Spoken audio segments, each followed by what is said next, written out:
नमस्कार, आप देख रहे हैं न्यूज 24। मैं हूं अजीत अंजुम। कैमरा ऑन था, माइक ऑन था, प्रेस कॉन्फ्रेंस शुरू होने वाली थी। सामने गेरुआ वस्त्र में दो बाबा बैठे थे। दोनों ने एक दूसरे के कान में कुछ कहा। फिर बड़े बाबा ने छोटे बाबा से कहा, बावले हो क्या, ये सब बातें यहां मत करो। दोनों बाबा चुप तो हो गए, लेकिन इतनी बात कैमरे में कैद हो गई, बाकायदा फुसफुसाहट के साथ। और जब यह वीडियो सामने आया तो बवाल मच गया। ये दोनों बाबा हैं योग गुरु स्वामी रामदेव और उनके सिफारिशी बीजेपी उम्मीदवार महंत चांदनाथ। करीब 15 सेकंड का यह वीडियो स्वामी रामदेव और अलवर से उनके चहेते उम्मीदवार चांदनाथ के लिए सरदर्द बन गया। इस वीडियो में कैद दो बाबाओं की कानाफूसी से पता चलता है कि चांदनाथ की तरफ से चुनावी खर्च के लिए मंगाए जा रहे पैसे पकड़े गए थे और चांदनाथ अपनी चिंता स्वामी रामदेव से शेयर कर रहे थे। जब बाबाओं की कानाफूसी का यह वीडियो सरेआम हुआ तो स्वामी रामदेव ने पूरे मामले को नया ट्विस्ट दे दिया।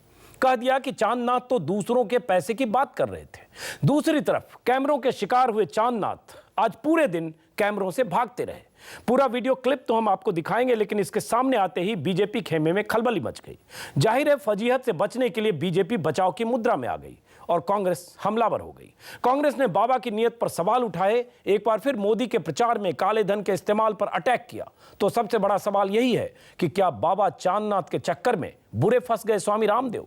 क्या कैमरे ने स्वामी रामदेव को एक्सपोज कर दिया? और क्या 5 साल से काले धन के खिलाफ अलग जगाने वाले बाबा रामदेव की मुहिम महज दिखावा है? इन्हीं सवालों पर बात करेंगे, चर्चा करेंगे, समझेंगे। लेकिन सबसे पहले देखिए दो बाबाओं के वीडियो की पूरी कहानी। अच्छा, किसी ने कहीं से पैसे लेने में बड़ी दिक्कत हो रही है, हमारे पकड़े नहीं गए।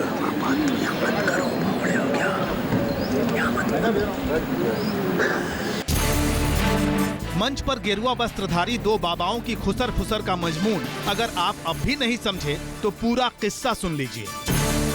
आंख, कान और दिमाग तीनों की फ्रीक्वेंसी मैच कराते हुए मीडिया के सामने राजस्थान के अलवर का मंच सजा था। दो महानुभाव तशरीफ रख चुके थे। एक दुनिया को योग का दिव्य ज्ञान सिखाने वाले बाबा रामदेव, दूसरे उनके चेले चांदनाथ, जिनका पूरा परिचय हम बाद में बताएंगे। सामने कैमरे थे, माइक्स ऑन थे, तभी चतुर चालाक बाबा के चेले चांदनाथ उनके कान में फुसफुसाए कि पैसे लाने में दिक्कत हो रही है। हजारों प्रेस कॉन्फ्रेंस कर मीडिया का महाज्ञान हासिल कर चुके रामदेव ने समझाया, यहाँ मत बोलो, और चांदनाथ अपने चेहरे की भाव भंगिमा को संतुलित करते हुए किसी तरह संभल गए। लेकिन ऑडियो वीडियो के जमाने में ये फुसफुसाहट विस्फोटक ब्रेकिंग न्यूज के अंदाज में बाहर आई। मथुरा में मौजूद रामदेव से सवाल हुए तो उल्टा ही घुमा दिया बाबा ने। कहा वो तो सामान्य बातचीत हो रही थी। आदरणीय चांदनाथ जी ने ये कहा कि स्वामी जी, आजकल यहाँ पर पैसे बहुत पकड़े जा रहे हैं। तो हमने इतनी सी बात कही, महाराज जी क्यों बिना मतलब की बावड़ी बातें कर रहे हो? किसके पैसे पकड़े जा रहे हैं, क्या हो रहा है, क्या नहीं हो रहा, उसको अपने से क्या लेना देना? तो वो इन जनरल बात कही कि अखबारों में ऐसा छप रहा है। सवाल तो अलवर में चांदनाथ से भी हुए तो कैमरे पर मौजूद तथ्य को मीडिया की कल्पना बता दी। सच को झूठ बताने की शैली में पारंगत नेताओं की तरह। ये आप लोगों की कल्पना होगी, मैं तो आपसे ही सुन रहा हूँ। ये आप ही रिकॉर्डेड है, कोई रिकॉर्डेड नहीं है। मैं तो आपसे सुन रहा हूँ और ये आपकी कल्पना होगी। मंच पर दिया रामदेव का दिव्य ज्ञान शायद चांदनाथ को अब भी याद था, लेकिन आप उस क्लिप को एक बार फिर देखिए, सुनिए, समझिए और बताइए कि ये खुसफुसाहट क्या कहती है। अच्छा, किसी ने कहीं से पैसे लेने में बड़ी दिक्कत हो रही है, हमारे पकड़े नहीं गए।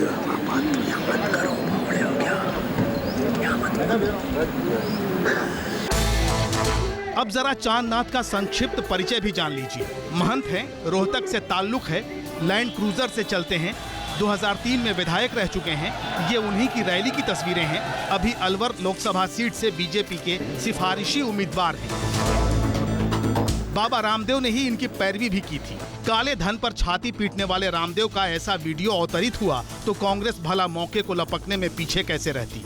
वैसे भी आजकल विरोधियों की ऑडियो वीडियो लाइब्रेरी पर कांग्रेस के दिग्गज खूब रिसर्च कर रहे हैं। कुछ घंटे पहले उमा भारती के अतीत वाले विनाश पुरुष का वीडियो लेकर आए थे अभिषेक मनु सिंघवी, और अब मोदी के महान प्रशंसक बाबा के वीडियो पर बोलने आए कानून के एक और जानकार सिब्बल साहब। शुरू अलवर से किया और गुजरात पहुंच गए। ये आप मोदी जी तय कर लें। क्या बयान देंगे आप इस वीडियो को देखकर कि उनका कोई लेना देना नहीं है बाबा रामदेव से, और बीजेपी कैंडिडेट जो है क्या उसकी टिकट काटेंगे, उसके खिलाफ कार्रवाई करेंगे? जब काले धन की बात करते हैं तो गुजरात की बात से शुरुआत करते हैं। साथ में कुछ दस्तावेज भी लेकर आए थे सिब्बल। गुजरात पर एक वेबसाइट में छपा हुआ रिसर्च था जो मीडिया को बांट दिया। सवाल तो कांग्रेस की रिसर्च विंग से भी हैं, लेकिन रामदेव से ये पूछना तो बनता ही है कि क्या बाबा की काले धन के खिलाफ मुहिम महज दिखावा है। Bureau report, news 24। अच्छा, एक किसी ने कहीं से पैसे लाने में बड़ी दिक्कत हो रही है, हमारे पकड़े नहीं गए।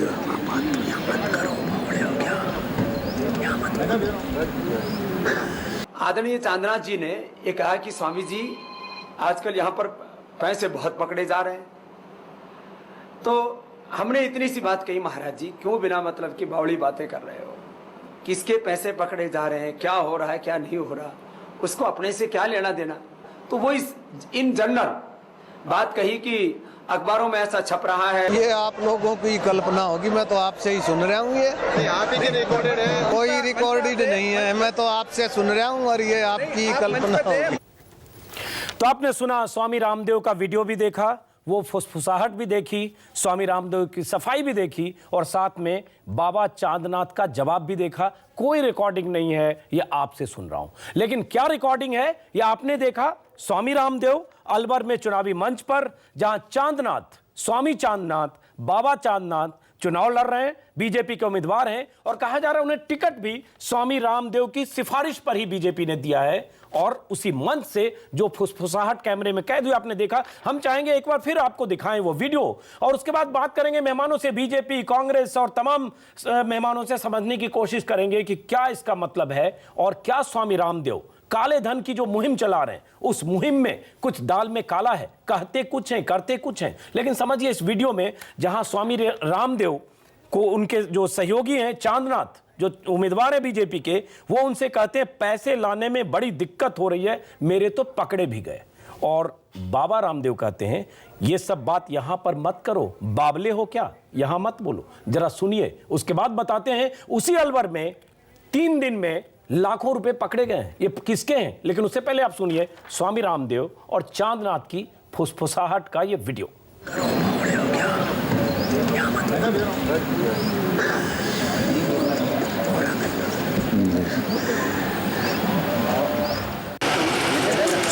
ट्रैक्टर मार ली हुआ, वो तो दिख रहा काम बढ़िया।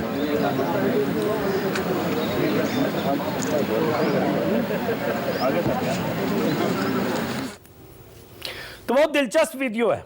स्वामी रामदेव कह रहे हैं ये सब बात यहां मत करो, बावले हो क्या, यहां मत बोलो। और जब ये बोल रहे थे सामने कैमरों के माइक थे, प्रेस कॉन्फ्रेंस के लिए मंच पर बैठे थे और कैमरा कभी झूठ नहीं बोलता, माइक उन्हीं चीज़ों को पकड़ता है जो संवाद होता है। लेकिन कई बार फुसफुसाहटें भी माइक की जद में आता है और फुसफुसाहट को जब माइक कैच करता है तो नतीजे के तौर पर ऐसा वीडियो आता है।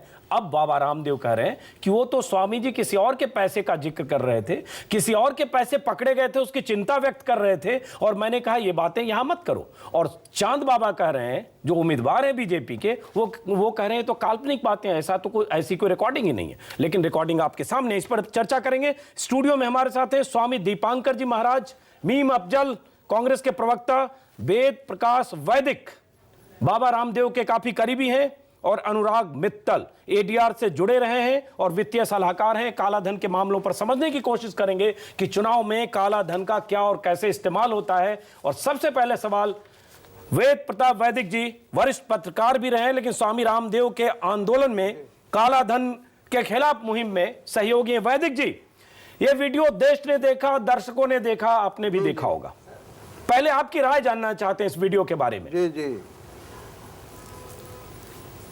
हाँ, वीडियो कल तो मैं दिल्ली के बाहर था, कहीं चलते चलते मैंने देखा और मैंने ये भी सुना कि वो जो उम्मीदवार हैं वो कुछ पैसे वैसे की बात कर रहे थे। तो रामदेव जी ने उनको कहा कि यहाँ क्या पैसे की बातें कर रहे हो, जो जिसके लिए पत्रकार परिषद बुलाई है वो बात करो। तो मेरे ख्याल से इसमें कोई आपत्तिजनक बात तो मेरे सुनने में आई नहीं। बिल्कुल, ऐसे भी रामदेव के साथ आप हैं। वैदिक जी आप स्वामी रामदेव जी के साथ हैं, वीडियो में स्वामी रामदेव जी कुछ एक्सपोज हो रहे हैं तो आपको आपत्तिजनक तो लगेगा नहीं। यही वीडियो किसी आम आदमी पार्टी कांग्रेस के किसी नेता का होता तो रामदेव प्रेस कॉन्फ्रेंस करते और आपको भी लगता। लेकिन एक बार फिर आपको बता दें ये वीडियो क्या है, हम चाहेंगे एक बार फिर वीडियो आपको सुनाएं। और उससे पहले वेद प्रताप वैदिक, एक मिनट सुन लीजिए। वेद प्रताप वैदिक आ रहा हूं आपके पास। मैं चाह रहा हूं वीडियो एक बार फिर सुनाऊं वैदिक जी। और आपको साथ में यह भी बता दूं दर्शकों को कि काला धन के मामले में अलवर में 3 अप्रैल से लेकर 9 अप्रैल तक 20 लाख रुपए पकड़े गए हैं। 3 अप्रैल को 1 लाख, 9 अप्रैल को 15 लाख, 9 अप्रैल को 4 लाख फिर। और ये सारे वहां पकड़े गए हरियाणा के लोग थे और हरियाणा के ही रहने वाले हैं। चांद बाबा चुनाव लड़ रहे हैं। एक बार वीडियो सुनते हैं, उसके बाद फिर से बात करेंगे। जरा देखते हैं वीडियो। तो दिख रहा काम बढ़िया।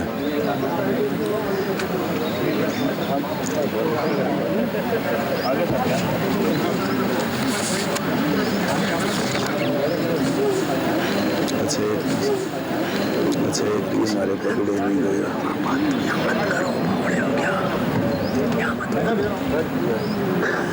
अच्छा किसी में कहीं से पैसे लाने में बड़ी दिक्कत हो रही है, हमारे पकड़े नहीं गए।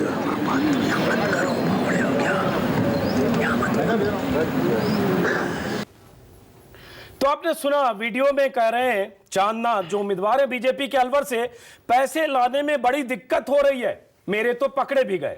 और स्वामी रामदेव कह रहे हैं ये सब बातें यहां मत करो, बावले हो क्या, यहां मत बोलो। अब भी कैसे बचाव कर रहे वेद प्रताप वैदिक जी, आप तो जर्नलिस्ट रहे हैं, सीनियर जर्नलिस्ट रहे हैं और 25 साल एडिटर जैसे ओहदे पर रहे वैदिक जी। ये तो साफ साफ लग रहा है कि जो चांदनाथ हैं वो कंसर्न शेयर कर रहे हैं कि उनके पैसे पकड़े गए और पैसे लाने में बहुत दिक्कत हो रही है। स्वामी रामदेव जी करें यहां पे ये बात मत करो, बावले हो क्या। नहीं, ये आपने बहुत ठीक वीडियो तो मैंने नहीं सुना, लेकिन आप जो कह रहे हैं वो मैंने सुना। और मेरी राय ये बनती है कि इस समय देश में एक भी उम्मीदवार ऐसा मुझे नहीं मालूम पड़ता है कि जो पैसों की कमी की शिकायत न करता हो। यह चुनाव में 25-30 लाख रुपए तो कुछ भी नहीं है। नहीं, आप मुद्दे पर तो भटकाइए नहीं। करोड़ रुपए नहीं, वो तो कमी की शिकायत करता हूं वैदिक जी, वो मुद्दा नहीं है। मैं ये पूछ रहा हूं बाबा रामदेव, स्वामी रामदेव देश में काला धन के खिलाफ लड़ाई लड़ रहे हैं, लाखों करोड़ों बार भाषण दे चुके हैं और बार बार कहते हैं कि कितने लाख करोड़ भारत में काला धन है और आ जाए तो भारत की तकदीर बदल जाए, तस्वीर बदल जाए। और स्वामी रामदेव जिस ढंग से बात कर रहे हैं उससे लगता है उनको पता है कि उनका उम्मीदवार कुछ ब्लैक मनी का इस्तेमाल चुनाव में करता है। पर उसने उम्मीदवार ने ये तो नहीं कहा कि मुझे ब्लैक मनी चाहिए या मुझे कहीं से काला धन दिलवाइए। हाँ, ये तो हर उम्मीदवार यानी सोनिया गांधी भी और नरेंद्र मोदी भी और राहुल गांधी भी और कौन नहीं, हर पार्टी का हर उम्मीदवार चुनाव में पैसे खर्च करता है वो और मुझे पता है सर, आप डाइवर्ट कर रहे हैं इच्छा रखता है। वेद प्रताप वैदिक आप इशू को डाइवर्ट कर रहे हैं। चलिए मैं आऊंगा आपके पास वैदिक जी। नहीं, आप इशू को डाइवर्ट कर रहे हैं। मैं सिर्फ ये कह रहा हूं, उन्होंने ये नहीं कहा, उन्होंने कहा पैसे लाने में दिक्कत हो रही है। और ये जानना जरूरी है कि उन्होंने कहा कि मेरे तो पैसे पकड़े भी गए। तो आपको बता दूं कि अलवर में 1 अप्रैल को, माफ करें 3 अप्रैल को 1 लाख पकड़े गए, 9 अप्रैल को 15 लाख और 9 अप्रैल को 4 लाख रुपए पकड़े गए। तो क्यों नहीं माने कि पकड़े गए इशारा अगर कर रहे हैं तो किन पैसों की बात कर रहे हैं? क्योंकि जो पकड़े गए उसमें पता चला हरियाणा के अलग अलग नाम के लोग थे, बेलोरो में पैसे लेकर आ रहे थे। तो इसका मतलब माना जाए कि चांदनाथ का कुछ रिश्ता है जो पैसे पकड़े गए। और बाबा रामदेव करें यहां ये बात मत करो। नहीं, रिश्ता हो भी सकता है और नहीं भी हो सकता है। और पैसे अगर काला धन है तो जरूर पकड़े जाना चाहिए। वो रामदेव जी का हो, चाहे आपका हो, चाहे मेरा हो, चाहे सोनिया गांधी का हो, चाहे नरेंद्र मोदी का हो। इसमें मेरी राय बिल्कुल साफ है कि अगर काला धन है वो किसी भी खां का हो वो पकड़ा जाना चाहिए। लेकिन मैं ये पूछ रहा हूँ कि इस वीडियो के आधार पर अगर लग रहा है कि वहाँ ऐसी बात हो रही है जिसमें ब्लैक मनी की बात हो रही है, बीजेपी के उम्मीदवार हैं, स्वामी रामदेव के सहयोगी साथी हैं, उनके सिफारिशी उम्मीदवार हैं, तो क्यों नहीं कार्रवाई होनी चाहिए? मीम अफजल साहब सुन लीजिए, एक वाक्य सुन लीजिए। जी जी, आप देखिए, अगर रामदेव ने काला धन दिया है और रामदेव जी के पास काला धन मैं है, ये नहीं कह रहा हूँ, तो मैं ये नहीं सबसे कह रहा हूँ पहले दिया है, उनको पकड़ा जाना मैं ये नहीं कह रहा हूँ चाहिए। मेरा क्योंकि आपसे कहना क्योंकि ये है। नहीं मैं ये नहीं कह रहा हूँ, आप गलत समझ रहे हैं। मैंने ये नहीं कहा, मैं ये कह रहा हूं कि वो चांदनाथ कह रहे हैं पैसे लाने में दिक्कत हो रही है, मेरे तो पकड़े गए। और चांदनाथ जी का जो बायोडाटा है बहुत दिलचस्प है, वो पहले चुनाव लड़ चुके हैं, हार चुके हैं, विधायक हैं, बड़ी बड़ी गाड़ियों से चलते हैं, कहने को वो गेरुआ वस्त्र पहनते हैं लेकिन लैंड क्रूजर से चलते हैं, उन पर हत्या का एक आरोप भी लगा है, उनका मठ है, और उसके बाद वो कह रहे हैं मेरे तो पैसे पकड़े गए। अब सवाल ये उठता है कि क्या स्वामी रामदेव के सहयोगी, समर्थक, सिफारिशी उम्मीदवार ब्लैक मनी पर चुनाव लड़ रहे हैं? और जब वीडियो आता है तो स्वामी रामदेव कहते हैं नहीं वो दूसरों के पैसे की बात कर रहे थे। चलिए मीम अफजल, आपने ये वीडियो एक तरह से कांग्रेस ने प्रेस कॉन्फ्रेंस करके इस वीडियो को मुद्दा बनाया, कल आपने उमा भारती का मुद्दा बनाया, आज इस वीडियो को मुद्दा बनाया, तो आप कैसे मान लें जैसा कि वो कह रहे हैं? हो सकता है इस वीडियो से ये कैसे साबित होता है कि ब्लैक मनी ही है, जैसा कि आज कपिल सिब्बल ने प्रेस कॉन्फ्रेंस किया, बीजेपी का, कांग्रेस के अलग अलग नेताओं ने हमले किए। मीम अफजल,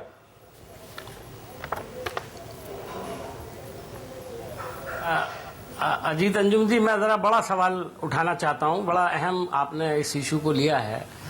इसके अंदर एक बात आपने बहुत खास है, उसको नोट करने की जरूरत है, जो आपने अभी दिखाया भी और वो बोले भी कि बावले हो क्या, यहां मत बोलो। इसका मतलब क्या है? यकीनन कोई ऐसी बात है जो पब्लिक में नहीं बोली जा सकती, और वो अगर बात ऐसी है तो वो जुर्म के अलावा कुछ नहीं हो सकती, वो गलती बात हो सकती है, सही बात नहीं हो सकती है। इसलिए मेरी आशंका या आपकी आशंका या देश ने जिसने भी देखा वो बात बिल्कुल सही है कि ब्लैक मनी। दूसरा सवाल मैं और उठाना चाहता हूं कि बाबा रामदेव जो सारे देश में घूम घूम कर ब्लैक मनी के बाहर होने का दावा करते रहते हैं, कितने लाख करोड़ रुपया है बाहर से, कांग्रेस को लाना चाहिए, इसको लाना चाहिए, उसको लाना चाहिए, वो बार बार बोलते हैं, लेकिन कभी देश के अंदर कितनी ब्लैक मनी होगी कभी इसका ज्यादा जिक्र नहीं करते वो। क्योंकि जिस दिन देश के अंदर ब्लैक मनी का जिक्र करेंगे तो हो सकता है कि उनकी तलाशी भी ली जाए और लोग पूछेंगे जरा आप भी तो हिसाब बताइए। नहीं वो तलाशी ली जाएगी, धन दौलत मीम कहां से आई अफजल, है? तलाशी ली जाएगी तब तो न जाने कितने लोग पकड़ेंगे, पकड़े जाएंगे, कितने सांसद, कितने मंत्री, चाहे आपकी सरकार के हों चाहे कहीं के, बहुत सारे लोग पकड़े जाएंगे, वो अलग बात है। अजीत अंजुम साहब, मैं उनकी बात ये कह रहा हूं कि वो नहीं उठाते हैं इस मसले को। वो मेरा सवाल ये है कि वो कभी इस मसले को नहीं उठाते, सिर्फ देश से बाहर की ब्लैक मनी की बात करते हैं, देश के अंदर की ब्लैक मनी की बात नहीं करते। नहीं, मीम अफजल जो कह रहे हैं, मीम अफजल ठीक कह रहे हैं। सुनिए, मीम अफजल ठीक कह रहे हैं। मैं मीम अफजल की बात का पूरा समर्थन करता हूं कि भारत के अंदर जो ब्लैक मनी का मामला है वो बहुत महत्वपूर्ण है, और वो स्वामी रामदेव को ही नहीं, सब नेताओं को, हमारी संसद को उठाना चाहिए, और उसमें जो सबसे पहले गिरफ्तार होंगे वो राजनीतिक दलों के अध्यक्ष होंगे। वैदी जी, मैंने तो कहा है, ये तो बताते हैं मीम अफजल जी, आप कि वो ठीक इस कह रहे हैं। मसले को उठाते क्यों नहीं है, वो सिर्फ बाहर की बात क्यों करते हैं? ये उन नहीं, आप ठीक कह रहे हैं, मैं आपसे सहमत हूं। लेकिन आप सहमत हैं स्वामी रामदेव के समर्थन में? एक मिनट वैदिक जी, वेद प्रताप वैदिक, स्वामी रामदेव के समर्थन में आप लेख लिखते हैं अखबारों में, आप उनके करीबी विचारक हैं, तो आप क्यों नहीं निंदा, लानत, मलामत करते हैं कि स्वामी रामदेव के मंच पर उनके करीबी कोई जो उम्मीदवार हैं वो ब्लैक मनी की ही बात कर रहे हैं? आंख पर जिसको पट्टी लगी होगी वो भी वही सुनेगा, देखेगा जो इस वीडियो में दिख रहा है। जहां बावले हो क्या, यहां बात मत करो, इसको रफू करके भटकाकर इसको सच को झूठ नहीं ठहराया जा सकता सर। नहीं, वो तो है, लेकिन आप जो तिल का ताड़ बनाने की कोशिश कर रहे हैं, और आप जो ताड़ को तिल बनाने की कोशिश कर रहे हैं, उस कोशिश में मैं आपका साथ नहीं दे सकता। उससे आप अपना मजाक बना रहे हैं, अपना मजाक बना रहे हैं। अच्छा, टीवी चैनल को आप मजाक बना रहे हैं। अच्छा, मजाक में परिणित मत कीजिए इसको। अच्छा, ये बहुत गंभीर मामला है। अच्छा, और जैसा मीम अफजल कह रहे हैं, मैं मीम अफजल की बात का समर्थन करता हूं कि जो ब्लैक मनी, जो काला धन भारत में है, उसको खत्म करने की कोशिश होना चाहिए, और जिनके पास भी ब्लैक मनी हो, चाहे वो देश का कोई बड़े से बड़े नेता हो, कोई बड़े से बड़ा साधु हो, कोई बड़े से बड़ा महात्मा हो, वो ब्लैक मनी पकड़ी जानी चाहिए। बिल्कुल, सैद्धांतिक बात है, सुनने में बहुत अच्छा लगता है, लेकिन स्वामी रामदेव के मंच पर उनके जो उम्मीदवार हैं वही इस तरह की बात कर रहे हैं जैसे संदेह पैदा होता है। और स्वामी रामदेव जो लगातार देश में पिछले 5 साल से ब्लैक मनी, काला धन के खिलाफ मुहिम चला रहे हैं, उन्हीं के मन से ऐसा वीडियो जारी हुआ। हम स्टूडियो लौटते हैं, आप लोगों के पास आएंगे। आपने मुझ पर इल्जाम लगाया कि हम मजाक उड़ा रहे हैं, लेकिन जिसने वीडियो देखा, दर्शक देख रहे हैं, वो समझ रहे हैं इस वीडियो का सच क्या हो सकता है। मैंने कभी मना किया उसको? चलिए वैदिक जी, आता हूं आपके पास, जरा स्टूडियो लौटते हैं। स्वामी दीपक आ रहा हूं। के पास, अरविंद केजरीवाल के पास, किसी के पास भी ब्लैक मनी है तो आप पकड़िए। लेकिन सबसे पहले इस उम्मीदवार के पास अगर ब्लैक मनी है, जो उनके संवाद से पता चल रहा है, तो उस उम्मीदवार के खिलाफ शिकायत करनी चाहिए और उस शिकायत में आपको भी बाबा रामदेव पर दबाव बनाना चाहिए। बाबा रामदेव गलत कह रहे हैं कि वो दूसरों के पैसे की बात कर रहे थे, और ये उम्मीदवार तो साफ साफ उसके बाद झूठ बोल रहे हैं कि ये रिकॉर्डिंग ऐसी है नहीं, मैं आपसे सुन रहा हूं। चलिए ये स्टूडियो लौटते हैं। हमारे साथ अनुराग मित्तल एडीआर में काम कर चुके हैं और उसके अलावा वित्तीय मामलों को समझते हैं। इससे पहले आपको बता दें, एडीआर एक संस्था है जो ऐसे तमाम जो उम्मीदवार हैं, चुनाव लड़ते हैं, उनका अतीत, उनका वर्तमान, उनका फाइनेंशियल लेखा जोखा, उन पर जितने मामले हैं, उसका एक कंपाइलिंग करती है एडीआर। एडीआर की रिपोर्ट हमारे हाथ में है। एडीआर के रिपोर्ट के मुताबिक ये जो चांदनाथ है, बाबा चांदनाथ, इन्होंने जो अपना हलफनामा दिया है चुनाव आयोग में नॉमिनेशन के वक्त, उससे पता चलता है कि इनके पास एसेट के नाम पर 1,99,653 रुपए, बहुत गरीब बाबा हैं, सिर्फ इतना ही है, 1,99,653। ये एडीआर की रिपोर्ट है जिसके मुताबिक हलफनामा चांद बाबा का है। लेकिन वो चलते हैं लैंड क्रूजर पजेरो में, गाड़ियों का काफिला होता है, उनके पैसे पकड़े गए जो इससे पता चल रहा है। और अतीत बहुत इतना है कि लगता है कि काफी बलशाली, प्रभावशाली और पैसे वाले बाबा है। स्टूडियो लौटते हैं। पहले एक बार अनुराग मित्तल से काले धन का इस्तेमाल और जिस ढंग से ये वीडियो है, वीडियो की ऑथेंटिसिटी पर सवाल स्वामी रामदेव उठा रहे हैं और जो भी उनके समर्थक भक्त जन होंगे उठाएंगे। लेकिन चुनाव में होता है, क्योंकि हमारे पास जो सीएमएस का एक डेटा है उसके मुताबिक 260 करोड़ कैश और अलग अलग फॉर्म में इस चुनाव के दौरान पकड़ा गया, जिसमें 125 करोड़ तो सिर्फ आंध्र प्रदेश में पकड़ा गया है। तो ये ट्रांजैक्शन इसका मतलब होता है, पकड़ा जब जाता है तो उतना हम जानते हैं, लेकिन ऐसे टेप आते हैं तो लगता है कि यहां भी बहुत कुछ हो सकता है, हो रहा होगा। देखिए, ये आपने बहुत ही अच्छा मुद्दा उठाया और ये हर बारी को इस चुनाव के लिए कोई ये नई चीज़ नहीं है। हमारा जो जुडिशियल सिस्टम है, बल्कि आपको मैं बताना चाहूँगा, United Nations convention against corruption UNCAC की एक ट्रीटी है जिसमें कंट्रीज़ ने उसको रेटिफाई किया और भारत भी उसमें इंक्लूडेड है। उसमें कुछ जुडिशियल रिफॉर्म, फाइनेंशियल रिफॉर्म और इलेक्ट्रल रिफॉर्म्स में हम सिग्नेटरी हैं। ये जनता को चीज़ें बताई नहीं जाती। उसमें साफ बोला गया है कि जो आपका इलेक्शन का फंडिंग प्रोसेस है, it has to be transparent.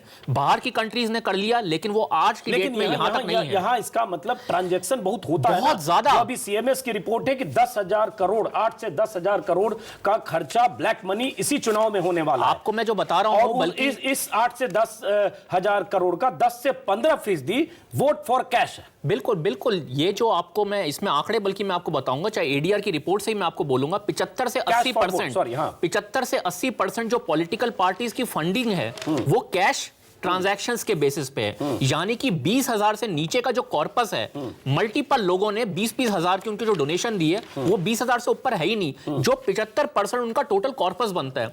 यही कुछ ऐसा पैसा है जो आप इलेक्शन प्रोसेस में देखते हैं। तमिलनाडु में पिछले इलेक्शंस में बहुत से वोटों को खरीदा गया, फ्रीबीज के तौर पर दिया गया। तो ये जो आप आंकड़े दे रहे हैं ये एक सच्चाई है, लेकिन हमारा जो इलेक्टरल प्रोसेस है, इलेक्शन कमीशन है, जो जुडिशियल प्रोसेस है, वो इतना वीक तंत्र है क्योंकि कुछ एक्शन नहीं होता, इसलिए वजह से कोई डेटरेंट नहीं है। इसीलिए ऐसा होता है। तभी आप टेप में भी सुन रहे हैं, मैंने तो बोला नहीं था। स्वामी जी आपने देखा, और एक बार दर्शकों को बता दें, जो एक आकलन है सीएमएस का, उसने स्टडी किया है कि 8 से 10,000 करोड़ खर्च होंगे और इस काला धन इस चुनाव में। और अभी जो एक दूसरा डेटा है जिसके मुताबिक 260 करोड़ सिर्फ बरामद हो चुके हैं कैश के फॉर्म में। और ये कहा जा रहा है कि ये जो 8 से 10,000 करोड़ का डेटा है उसमें 10 से 15% नोट फॉर वोट है, कैश दिया जाएगा और अलग अलग फॉर्म में। लेकिन ये एक दूसरा पहलू, दूसरा एक स्वामी है, दोनों स्वामी हैं। स्वामी रामदेव को हम जानते हैं, योग गुरु हैं, उनका एक देश में उनकी प्रतिष्ठा है, बहुत सारे उनके भक्त हैं, समर्थक हैं, चाहने वाले। लेकिन जो वीडियो है जिसमें चांदनाथ ये बात कर रहे हैं और जिनको अतीत है,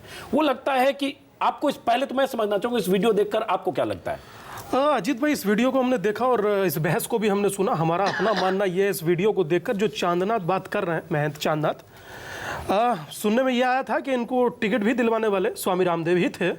तो जो ये वीडियो में वार्तालाप कर रहे हैं या जो चांदनाथ ने बोला वो कहीं ना कहीं अपने आप में शर्मिंदा तो करता है, इसमें संदेह नहीं, क्योंकि एक गेरुआ वस्त्रधारी से या ये कहें कि एक आध्यात्मिक व्यक्ति से ये कल्पना नहीं की जा सकती। और साथ में सच ये भी है कि सत्ता से जब जब संत जुड़ा है परिणाम घातक ही निकले हैं। लेकिन संतों को पैसे बहुत कहां से आते हैं? लैंड क्रूजर पर चल रहे हैं भाई और पैसे से क्या मतलब? हमारे पैसे लाने में दिक्कत हो रही है, मेरे पैसे पकड़े गए। और ये जो जब इलेक्शन में जो एफिडेविट दे रहे हैं वो अपनी संपत्ति एसेट टोटल 1,99,000 बहुत गरीब दिखते हैं। कहां से हमारे जो लाएगा? कैमरामैन है उनकी भी एसेट हो सकता है 1,99,000 से बहुत ज्यादा हो। संत कहां से लाएगा अजीत भाई? भिक्षा पे जीने वाला संत होता है और भिक्षा से लेकर ब्रह्म तक का सफर तय करता है और सियासत चंदे पर जीती है। अच्छा, तो मतलब आपको लग रहा है कि वो संत इतने मतलब संत जितना भी बड़ा हो, है नहीं परम हटा दीजिए, चाहे कुकर्म भी हो फिर भी वो भिक्षा पे ही जिएगा। अच्छा, तो भिक्षा पे ही लैंड क्रूजर पर चल रहे हैं, भिक्षा पे ही चुनाव लड़ रहे हैं, टिकट भी भिक्षा में ही मिली उनको। निसंदेह हमें जहां तक लगता है टिकट भी भिक्षा पे ही मिला, और जहां तक नहीं भिक्षा पे मिला या कैसे मिला उसका फैसला वो जाने, परंतु ये अपने आप में निंदनीय है।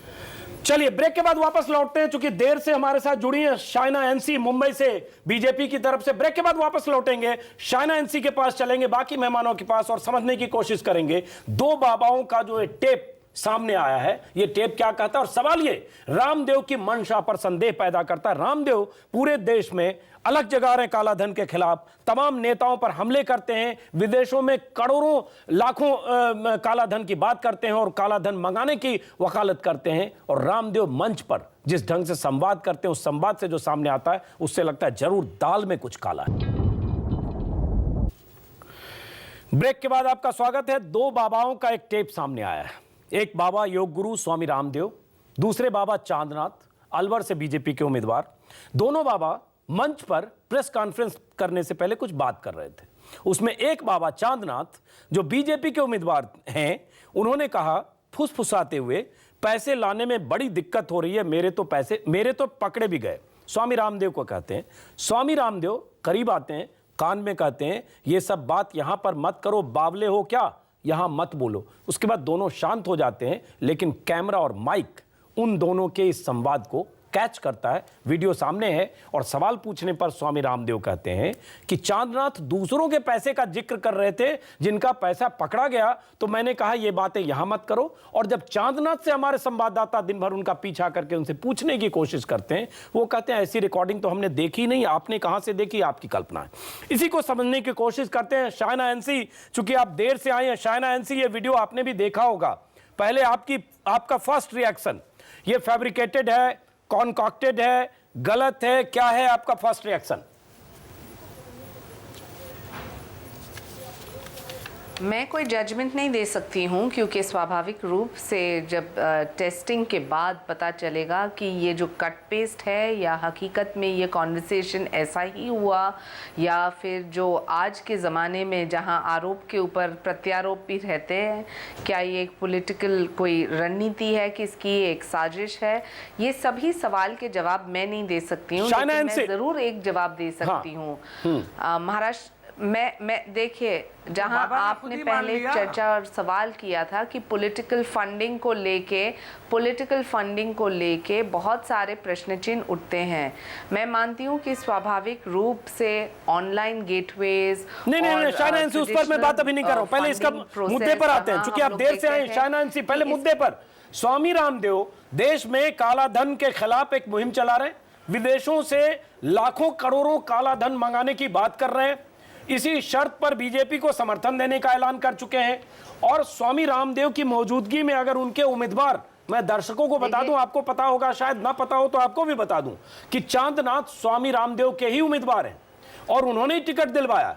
और स्वामी रामदेव और इनके जो संवाद है, इससे साफ बात हो रही है कि काला धन, ब्लैक मनी या उनका पैसा पकड़ा गया। अब मेरा सवाल यह है, ये वीडियो सामने है, स्वामी रामदेव ने खंडन नहीं किया कि इसमें आवाज नहीं है, उन्होंने कहा कि ये हम दूसरों के संदर्भ में बात करें। शाइना एनसी, क्यों नहीं बीजेपी को तब इस चांदनाथ के खिलाफ कार्रवाई करनी चाहिए, या बीजेपी इसकी जांच की मांग बीजेपी करे कि तुरंत इसकी जांच होनी चाहिए, और अगर 24 घंटे में लगता है कि मामला सही है तो हम उम्मीदवारी वापस ले लेंगे?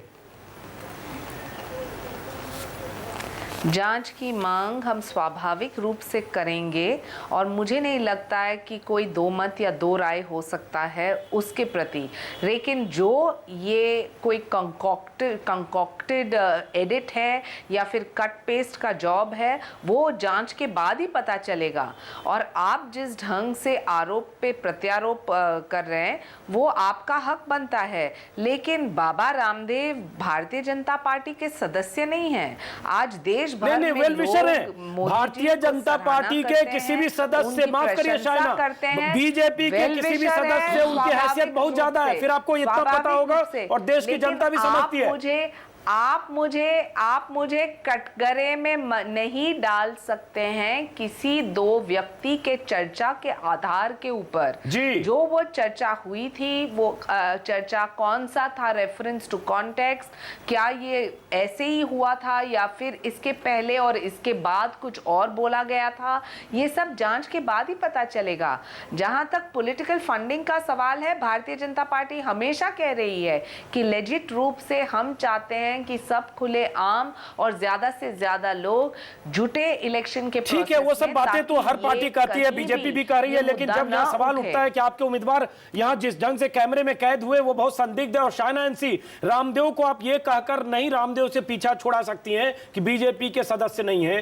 देश को पता है, आपको पता है, आपके नेताओं को पता है, और नितिन गडकरी जब अध्यक्ष थे तो स्वामी रामदेव के चरणों में झुकते हुए तस्वीरें हैं। तो स्वामी रामदेव और आपका रिश्ता, बीजेपी का रिश्ता, नरेंद्र मोदी का रिश्ता जग जाहिर है, इसमें हम कोई नई बात नहीं करें।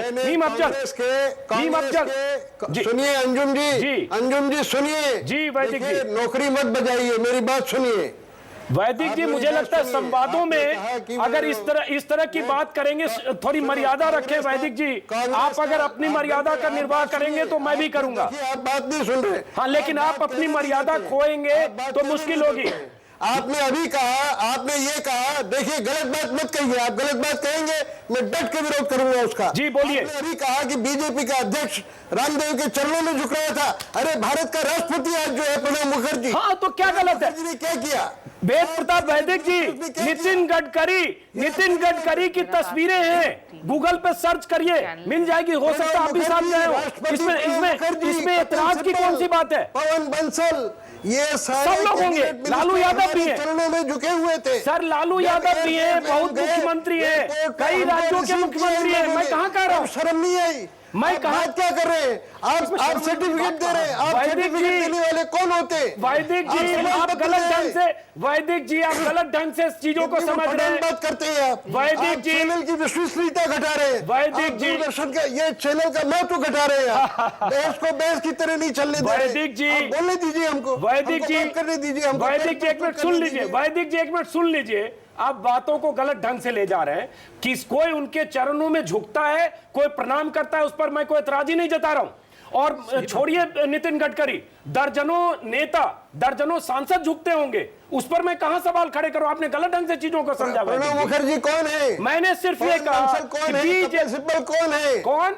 सुबोध कांत साय कौन है? कमलनाथ कौन है? लेकिन कैंपेन रामदेव किसके लिए कर रहे हैं? पांव क्यों छूते? वैदिक जी क्या कमलनाथ सुबोध कांत सहाय के लिए कैंपेन कर रहे हैं रामदेव, या नरेंद्र मोदी को पीएम बनाने के लिए कैंपेन कर रहे हैं? चलिए 1-1 करते हैं, एक मिनट 1-1 करते हैं। Vaidik ji campaign Narendra Modi for PM के लिए कर रहे हैं या किसके लिए कर रहे हैं? अगर आप मेरा सम्मान करते हैं अंजुम जी, आप अगर मेरा सम्मान करते हैं, इसका मतलब ये नहीं कि मैं आपके टीवी चैनल की नौकरी करता हूं। नहीं, लेकिन ऐसा नहीं है कि मैं आपको मेहमान के तौर पर बुलाऊं तो आप मुझे नौकरी का तकाजा देकर आप इस तरह से संवाद करें। वैदिक जी मैं भी वही कह रहा हूं, मैं उनकी मर्यादा तक नहीं दे रहे हैं आप। हाँ चलिए एक वाक्य में बोलना चाहता हूं, उसको पूरा नहीं करने। चलिए बोलिए। इसका मतलब ये है कि आप जो भी डिस्कशन करा रहे हैं वो बिल्कुल मोटिवेटेड है, उसके पीछे कोई भावना है, नहीं ये आपको लग सकता है, योजना है। नो आपको लग सकता है। बात करवा रहे हैं आप, बात को जिस तरह से होना चाहिए उस तरह से बात करने नहीं दे रहे। हम वीडियो पर बात नहीं करें, आप चाह रहे हैं कि हम सैद्धांतिक बात करें, तथ्यों पर बात नहीं करें। वैदिक जी आप चाह रहे हैं हम फिलोसफिकल बात करें, एब्स्ट्रैक्ट बात करें, सैद्धांतिक बात करें, लेकिन जो वीडियो सामने आया उस पर बात नहीं करें। आप ये चाहते हैं? नहीं नहीं, एब्स्ट्रैक्ट बात नहीं, मैं तो ठोस बात करना चाहता हूँ। मैं ठोस आपसे ये पूछना चाहता हूँ कि जिस पैसे की बात उस महंत ने की है, मैं उस महंत को नहीं जानता हूँ कौन है, लेकिन अगर उसने उस पैसे की बात की है तो वो ब्लैक मनी है कि व्हाइट मनी है, आपको कैसे पता है? आप सर्टिफिकेट जारी कर रहे हैं कि वो ब्लैक मनी की बात कर रहे हैं। और कोई भी उम्मीदवार चुनाव में लड़ता है आज देश में, कोई छाती ठोक के ये कहे कि मैं कैश का इस्तेमाल नहीं करता हूं तो मैं सिर कटाने के लिए तैयार हूं। बिल्कुल सही है। एक भी उम्मीदवार हिंदुस्तान में आपको ऐसा मिलेगा? नहीं मिलेगा। चांदराम को डिफेंड करने की जरूरत नहीं है, नहीं मिलेगा। बाबा रामदेव को भी डिफेंड करने की जरूरत नहीं है। अगर वो गलत काम करते हैं तो उनको पकड़िए, उनको बड़ी से बड़ी सजा दीजिए। जो सजा आपको और मुझे मिलनी चाहिए उससे ज्यादा सजा सन्यासी को मिलना चाहिए। सन्यासी की सजा वैदिक जी अब आप सुनेंगे जरा, ज्यादा होनी चाहिए। वैदिक जी अब आप जरा सुनेंगे, नहीं कर रहा हूँ वैदिक जी अब जरा सुनेंगे। पूछता हूँ वैदिक जी, आप इस तरह की बहस चलाते हैं, एक मिनट सुन तो लीजिए, को तैयार नहीं है। इस बहस का मकसद क्या है? वैदिक जी मकसद है ना, मैं आ रहा हूँ आपके पास। आप सत्य और असत्य का निर्णय नहीं करना चाहते। वैदिक जी आप जरा जबरदस्ती ब्लेम करना चाहते। वैदिक जी हम सुनते हैं, किसी को कलंकित करना चाहते। नहीं नहीं वैदिक जी गलत लग रहा है, मेरी बात सुन लीजिए वैदिक जी। वैदिक जी आप सुन लीजिए, आप आरोप कुछ भी लगा सकते हैं, ये बहस बहुत मायने है इस बहस का वैदिक जी, और मैं आपकी भी बहुत इज्जत करता हूं, कद्र करता हूं वैदिक जी। लेकिन अगर कोई टेप है, और मैं कह रहा हूं आप जर्नलिस्ट हैं, पत्रकार हैं, रहे हैं 30 साल 40 साल, बहुत बड़े ओहदे पर मैं जानता हूं वैदिक जी आपको 25 साल से, लेकिन अगर कोई वीडियो है, टेप है, और उस पर एक उम्मीदवार कह रहा है पैसे लाने में बड़ी दिक्कत हो रही है, मेरे तो पकड़े गए वैदिक जी, ये उम्मीदवार कहता है, और उस जिले में 20 लाख रुपए, 1 लाख 3 अप्रैल को, 9 अप्रैल को 15 लाख, 9 अप्रैल को 4 लाख पकड़े गए, और वो उम्मीदवार कहता है मेरे पैसे पकड़े गए। आपको क्या लगता है व्हाइट मनी पकड़े गए, फुसफुसाहट हो रही है? और रामदेव कह रहे ये सब बात यहां मत करो, बावले हो क्या? तो हम क्यों नहीं बात करें? ये मामूली बात लग रही है इसलिए कि रामदेव देश की बहुत बड़ी शख्सियत है। सुनिए सुनिए, क्योंकि बड़ी शख्सियत है इसलिए वैदिक जी ये बात होगी। मेरा आपसे कहना यह है कि वो जो भी महंत है, वो जिस भी पार्टी का उम्मीदवार है, अगर वो ब्लैक मनी का इस्तेमाल कर रहा है और अवैध मनी का इस्तेमाल कर रहा है तो उसको पकड़िए, उसमें क्या बुराई है? हाँ तो ठीक है, उस पर हम बात करेंगे ना। आप जिस तरह से बहस को चला रहे हैं उसमें मुझे आश्चर्य हो रहा है। ठीक है, ये आपकी राय है, और जिस तरह से आप मुझे एक्यूज कर रहे हैं उस पर मुझे आश्चर्य हो रहा है, लेकिन चलिए आपकी राय। मीम अफजल साहब, आपने भी पूरी बात सुनी, क्या लगता है कि इस वीडियो पर बहस नहीं होनी चाहिए? जो वीडियो सामने आया, और चूंकि स्वामी रामदेव का वीडियो है उस पर हम बात कर रहे हैं, तो क्या ये एजेंडा है? मीम अफजल, देखो मीम अफजल ने इतनी बढ़िया बात कही, मीम अफजल कांग्रेस के हैं, लेकिन मैं इनकी बात का समर्थन करता हूं, बहुत बढ़िया बात कही इन्होंने। वैदिक जी, वैदिक जी, आप तो बड़े स्वभाव वाले आदमी हैं। जी। मैं कभी सोच भी नहीं सकता कि आप इतने नाराज हो जाएंगे, और बाबा रामदेव से आपकी इतनी मोहब्बत है, मुझे इसका अंदाजा नहीं था। मैं माफी चाहता हूँ, उनकी शान में कोई गुस्ताखी नहीं करूंगा और आपको बिल्कुल ठेस नहीं पहुंचाऊंगा। आपसे नाराज नहीं हो जाए, ध्यान रखिएगा। ये न्यूज़ 24 पर अभी कुछ दिन पहले अजीत अंजुम ने, इमाम बुखारी साहब ने जब सपोर्ट किया कांग्रेस को, तो बड़े जबरदस्त सवालात किए और न जाने क्या क्या कहा।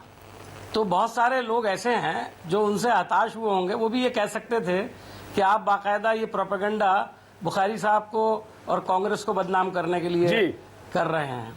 मेरे ख्याल में न्यूज़ चैनल्स पर ये बहसें आम हैं और इसको ज़रा खुले दिल से बात करना चाहिए। मेरा ये सवाल है, मेरी बहन शायना अंसी ने अभी एक बात कही कि वो हमारी पार्टी के मेंबर तो हैं नहीं, ये बात सही है बिल्कुल। इमाम साहब भी हमारी पार्टी के मेंबर नहीं, हमको सिर्फ सपोर्ट दिया है, वो भी धर्मगुरु हैं, और मैं बाबा रामदेव को भी एक बड़ा धर्मगुरु मानता हूँ। वो जब अपना दिल्ली में कैंप कर रहे थे तो मोदी जी वहाँ पहुँच गए थे, और आज भी वो एक पार्लियामेंट के मेंबर जो खुद धर्मगुरु ही हैं, योगी हैं, उनके ही इलेक्शन में उन्हीं के स्टेज पर बैठकर बात कर रहे थे। तो बुनियादी सवाल ये पैदा होता है कि क्या धर्मगुरु इस तरह के सियासी स्टेज पर जाते हैं तो एतराज एक ही तरफ नहीं होना चाहिए, अगर हो तो दोनों तरफ हो। चलिए, लेकिन मीम अफजल, तो मेरा ये कहना है कि वो बाकायदा जो काम कर रहे थे, इसमें कोई शक नहीं है। मैं समझता हूं कि वो जो आपने टेप दिखाया है उसके अंदर बस टीप का बंद वही है कि बावले हो गए हो क्या, इन बातों का जिक्र यहाँ पर क्यों कर रहे हो। इसका मतलब यह है कि अपने आप में किसी गलत काम की तरफ इशारा कर रहा है। कुछ तो है जिसकी पर्दादारी है, कुछ तो है जिसकी पर्दादारी है, कर लें, लेकिन देश में सीधा मैसेज जा रहा है कि यह गलत काम था। ये गलत काम था। चलिए स्वामी दीपांकर, आप कुछ कहना चाह रहे हैं? हम ये कहना अब मुझे लगता है वैदिक जी आप थोड़े ठंडे हो चुके होंगे। मैं फिर कह रहा हूं दर्शकों को, चूंकि इल्जाम लगाया आपने, कोई एजेंडा नहीं है, लेकिन स्वामी रामदेव देश के बहुत बड़े योगी हैं, योग गुरु हैं और एक शख्सियत हैं। नरेंद्र मोदी को प्रधानमंत्री बनाने के लिए अलग जगाने निकले हैं। उन्होंने कहा है महीनों पहले कि हम पूरे देश में कैंपेन करेंगे, करोड़ों मतदाताओं के पास जाएंगे, 300 सीटें दिलवाएंगे। खुलेआम नरेंद्र मोदी के समर्थन में है, योग गुरु हैं। अगर कोई ऐसा वीडियो आता है तो उस पर चर्चा करना, सवाल उठाना हमारा फर्ज है, वही उसी फर्ज का निर्वाह करें। वैदिक जी चलिए, मैं पत्रकार के नाते यहां हूं, न मैं रामदेव का समर्थक हूं न मैं रामदेव का विरोधी हूं। जहां वीडियो है, जहां संदिग्ध है, उस पर सवाल है। हम मीम अफजल की बात पर कहना चाहते हैं अजीत भाई। मीम अफजल भाई कह रहे हैं कि बोले कि किसी भी प्रकार से बोले संत का और सियासत का क्या रिश्ता।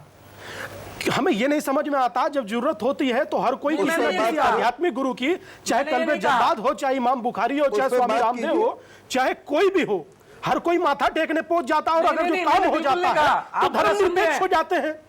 ये दोहरा मापदंड नहीं होना चाहिए। या तो आप लेकिन हम विषय हम कल्बे जद्दाद, मैंने बिल्कुल नहीं कहा, आप गलत कह रहे हैं। चलेंगे, मैंने कहा दोनों चीजों को एक ही तरह से समझने की जरूरत है। हाँ, लेकिन विषय से भटकेंगे क्योंकि इस पर हम कल्बे जद्दाद और इमाम बुखारी की भूमिकाओं पर कई दिन बहस कर चुके हैं। नहीं, मीम अफजल भाई ने किया ये बात। अफजल भाई ने बोला कि संत का सियासत का क्या रिश्ता। किसी के लिए भी वो बात इमाम के लिए भी लागू होती है, वो बात बुखारी के लिए भी लागू होती है, वो बात आजम के लिए। हम ये कह रहे हैं रिश्ता तो नहीं आएंगे, इसको स्वीकार क्यों नहीं करते? क्यों अंत में धर्मनिरपेक्ष हो जाते हो? रिश्ता है तो खुलकर स्वीकार करो। मुद्दे विषय पर आते हैं, विषय पर आते हैं। चूंकि हम राजनीति में 1 मिनट रोक रहा हूं। नहीं तो अगर किसी धर्मगुरु के, हमारा कहना ये नहीं है दीपांकर जी, आप मेरी बात को नहीं समझ रहे हैं जी, बताएं। मेरा सिर्फ इतना कहना है कि दोनों को, चाहे हमारे धर्मगुरु इधर के हों या इधर के हों, अगर उनसे सियासतदान है तो दोनों को एक नजर से देखना चाहिए। चलिए, दोनों को एक नजर से देखना। वक्त कम है, वापस लौटते हैं अनुराग मित्तल,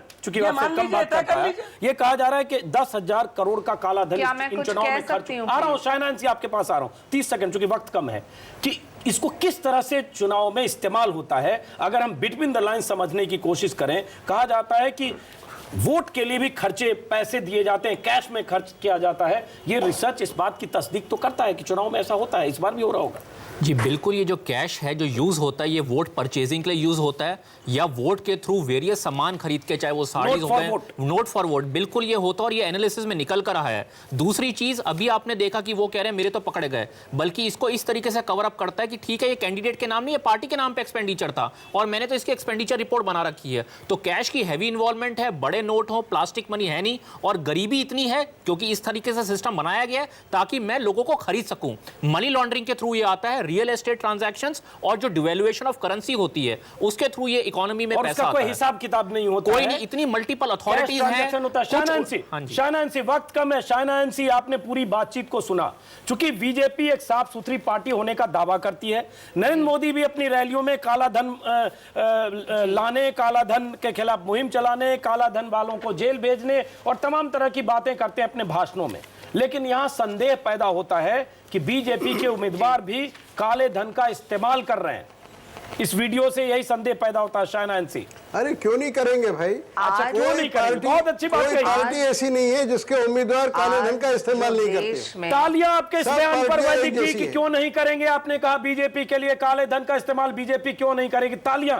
चलिए शाहनान सी, सब पार्टियां एक जैसी हैं। शाहनान सी, सब पार्टियां एक जैसी हैं। आज जो देश में एक बेदाग नेता है तो उनका नाम है नरेंद्र मोदी जी।